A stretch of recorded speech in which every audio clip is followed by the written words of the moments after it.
어제는 이제 시편 14편을 봤죠? 시편 14편 이렇게 시작했어요. 어리석은 자는이라고요. 어리석은 자는이라고 시편 14편 시작하면서 하나님이 없다 하는 사람이 어리석은 자다라고 이제 다윗은 노래했습니다. 오늘은 시편 15편은 이 14편 어제 본 14편과 좀 대꾸를 이루는 것 같아요. 오늘 15편은 여호와여 주의 장막에 머무를 자 누구며라고 이제 노래를 시작합니다. 즉 어리석은 자와 대비되는 하나님을 예배하는 자에 대하여 지금 노래하고 있는 것입니다. 이 시편은 외형상 어떤 형식적으로 입당송의 형식을 취하고 있어요. 그 입당송이라는 것은 그 예배자들이 예배에 참석하기 위해서 이제 성전에 들어가려고 할 때 그 사제가 예배자에게 입당 자격을 묻고 거기에 예배자가 대답하고 하는 그런 형태로 된 노래라는 것입니다.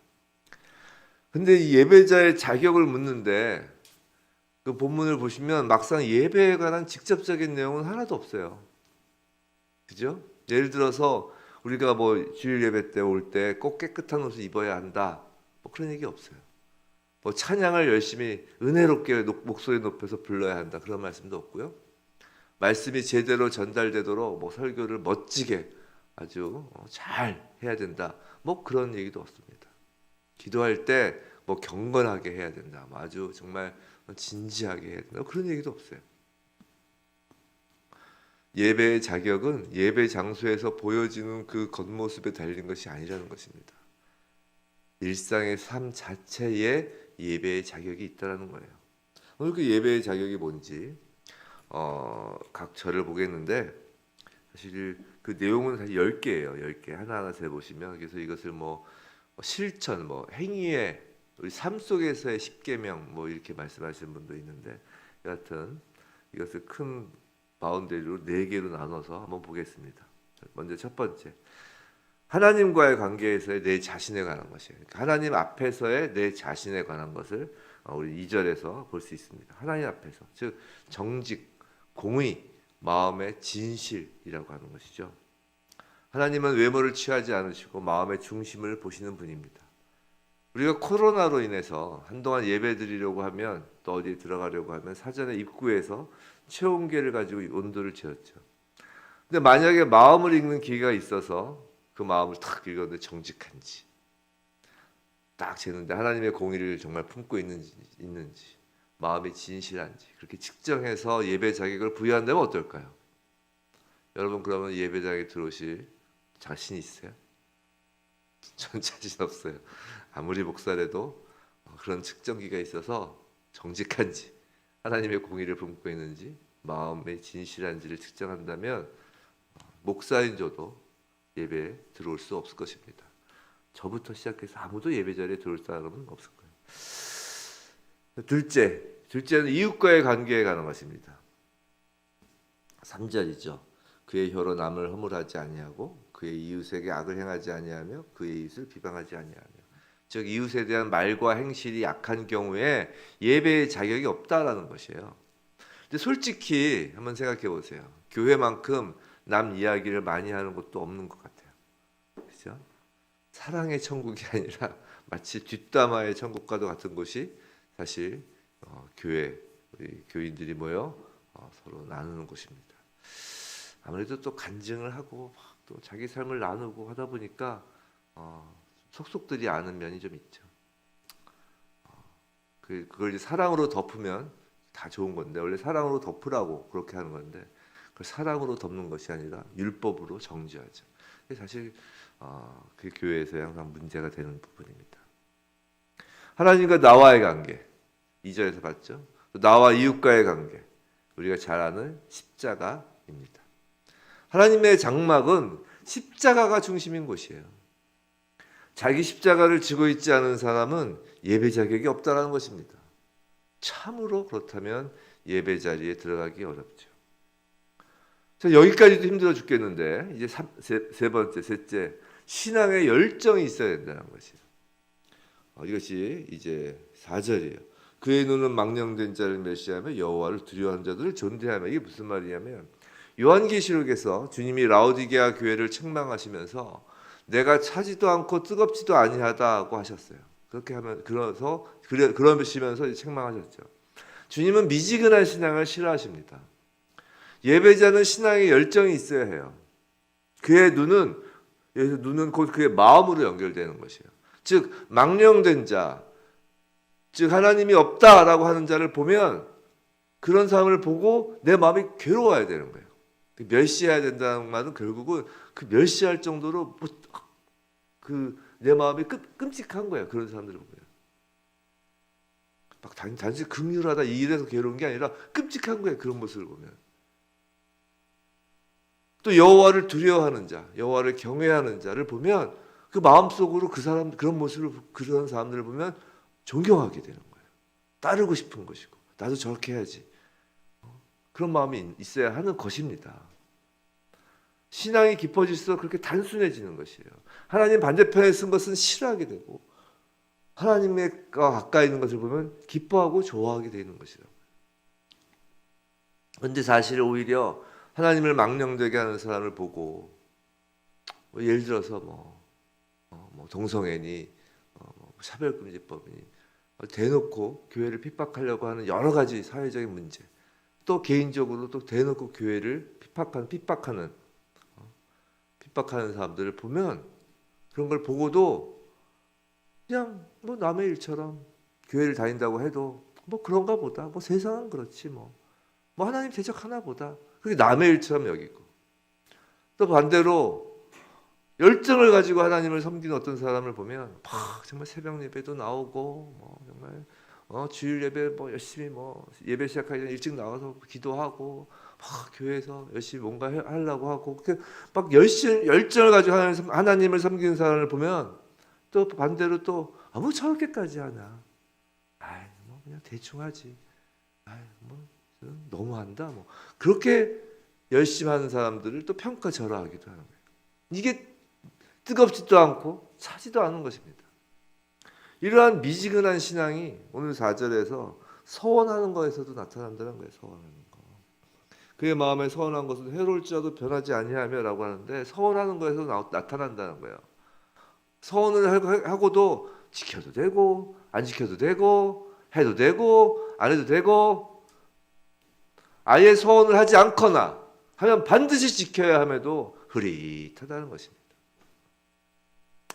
예배의 자격엔 신앙의 열정이 있어야 돼요. 예 하면 예이고 아니요 하면 아니라고 그러셨잖아요. 예수님이 산상수훈에서. 마지막으로 넷째 5절을 보시면 역시 돈에 관한 것입니다. 돈에 관한 것.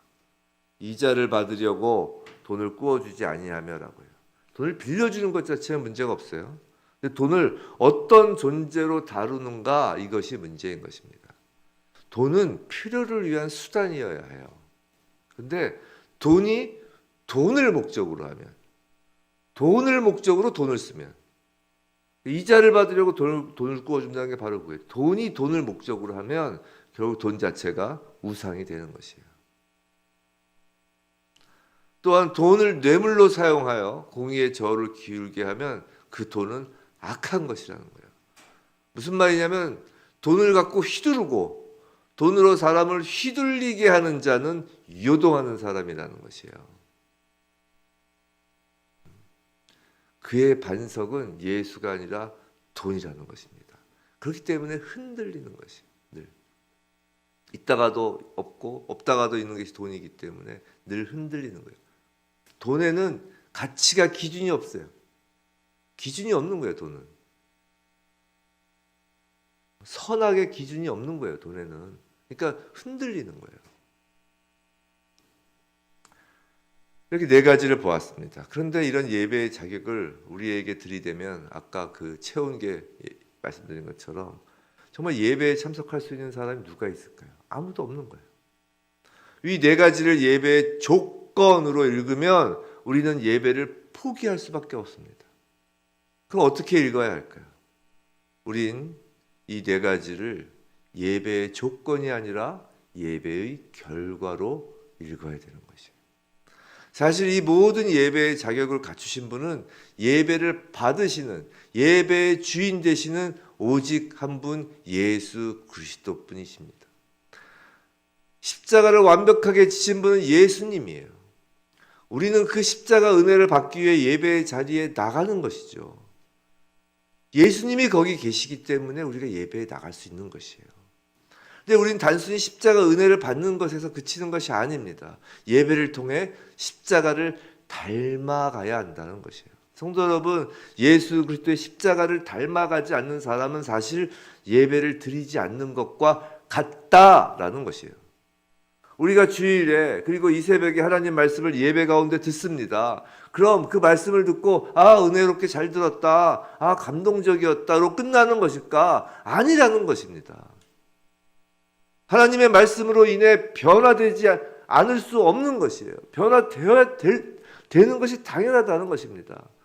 말씀과 기도, 찬양, 이 모든 것이 삶의 변화를 일으키는 예배이어야 한다는 것이에요. 삶의 변화 없는 예배라면 그 사람은 예배를 드리지 않는 것이고 하나님의 장막에 머무르지 않는 것이라는 것입니다. 이것은 그러면 설교가 너무 잘해야 되겠네요. 설교가 은혜로워야 되겠네요. 그 문제가 아니라는 거예요. 내가 찬양을 잘해야 되겠네. 그 문제가 아니라는 것이에요. 그럼 모습이 중요한 게 아니라는 것이에요. 왜 예배 자리에 가느냐, 그것이 중요하다는 것이에요. 성도 여러분, 왜 예배 자리에 갑니까? 왜 주일 예배를 우리가 드려야 합니까? 왜 이 새벽에 나와 영상으로 또 현장에서 예배를 드리십니까?